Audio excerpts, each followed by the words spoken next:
Alors c'est un livre qui a commencé par un corps principal qui est la géométrie, au sens où en relisant la géométrie de Dürer, je me suis aperçu que c'était tout à fait conforme aux principes qui guidaient le design paramétrique d'aujourd'hui. C'est-à-dire qu'en fait, Dürer, au lieu d'écrire un traité de géométrie classique sur le modèle d'Euclide, qui en fait numérote un ensemble de propositions et fait des démonstrations entre ces propositions, et bien là, Dürer en fait s'occupe de figures qui pour l'essentiel représentent des instruments, et ces instruments sont tous variables en fonction de paramètres. Et en fait, le texte qui lie ces figures sont des procédures qui permettent de construire les figures ou de fabriquer les instruments de manière variable. Donc en fait, le maître mot, c'est la variabilité, ce que maintenant on appellerait en fait, de rendre paramétrique ces figures ou ces instruments. Eh bien, c'est que dans ce traité donc, de géométrie, il y a un objet principal qui est annoncé depuis le début, qui est la ligne serpentine. Et en fait, Dürer brûle les étapes pour parvenir à cette ligne serpentine. C'est-à-dire que au lieu de commencer par nous expliquer un certain nombre d'opérations élémentaires comme comment on divise un segment en deux, puis en trois, comment on divise un angle en deux, puis en trois, ce qui là tout de suite induit une complication supplémentaire puisqu'on ne peut pas diviser un angle quelconque en trois parties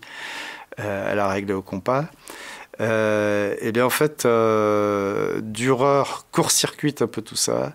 pour aller très très vite à cette ligne serpentine, et quand il y arrive finalement, il ne nous la représente pas.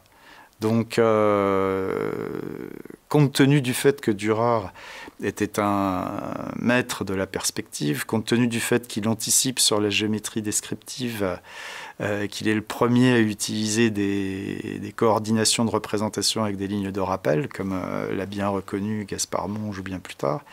ça n'est pas du tout que Dürer n'était pas capable de représenter cette ligne serpentine, mais c'est qu'il ne le voulait pas. Donc voilà, je me suis interrogé sur pourquoi la ligne serpentine n'est pas représentée. Et ça nous emmène dans tout un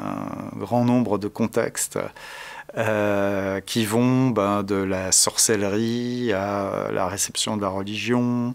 à la frontière entre magie blanche et magie noire. Bref, sur cette ligne serpentine se greffent un certain nombre de significations qui font que Dürer s'abstient de la représenter. Bien, et donc il y a une seconde surprise, c'est que s'il n'y a pas de ligne serpentine dans ce traité de géométrie, en revanche il y a quelque chose de totalement incongru qui est un monument aux paysans révoltés de la fameuse Bauernkrieg qui éclate en Allemagne en 1525, c'est-à-dire l'année même où Dürer publie son traité de géométrie. Et ça, c'est vraiment très intriguant, puisqu'en fait, comme j'ai dit avant, Dürer s'efforce de rejeter tout contenu étranger à la géométrie dans son traité, et tout à coup, voici qu'il en accepte un, à valeur en fait politique, mais en fait à valeur aussi, je dirais, affective pour lui, puisque trois de ses jeunes apprentis vont se faire bannir de la ville de Nuremberg pour collusion avec cette guerre des paysans qui a tout de même fait 100 000 morts. 100 000 morts, c'est beaucoup, c'est à peu près le rythme avec lequel les gens disparaissent en Syrie et à l'heure actuelle avec des moyens bien plus modernes.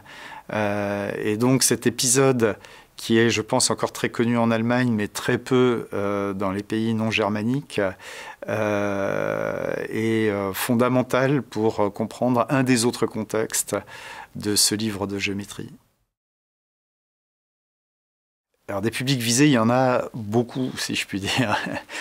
puisqu'effectivement c'est un livre qui lie une science dure, la géométrie, avec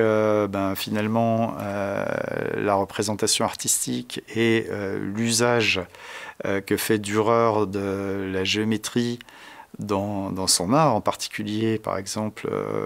dans le commentaire de la fameuse gravure de la mélancolie. Et puis en même temps, eh bien, l'histoire politique dans laquelle tout ceci est plongé, des questions très personnelles dans la vie de Dürer, comme le fait que par exemple son couple était stérile. Dürer n'a jamais eu d'enfant avec Agnès Frey, qui était son épouse. Et ça, nécessairement, à cette époque, ça le rend suspect d'être victime de sorcellerie. La sorcellerie, c'est quelque chose de très présent à l'époque. Faut se souvenir que Nuremberg est le lieu de débat de la sorcellerie durant tout le vivant de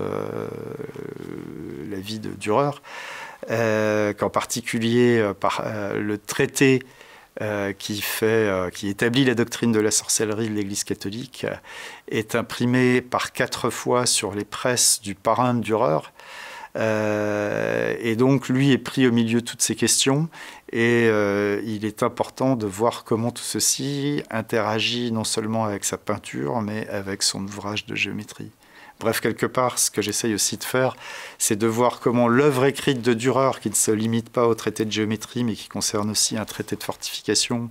ainsi qu'un traité sur les proportions humaines, est entrelacée, si je puis dire, liée à son œuvre gravée, peinte et dessinée.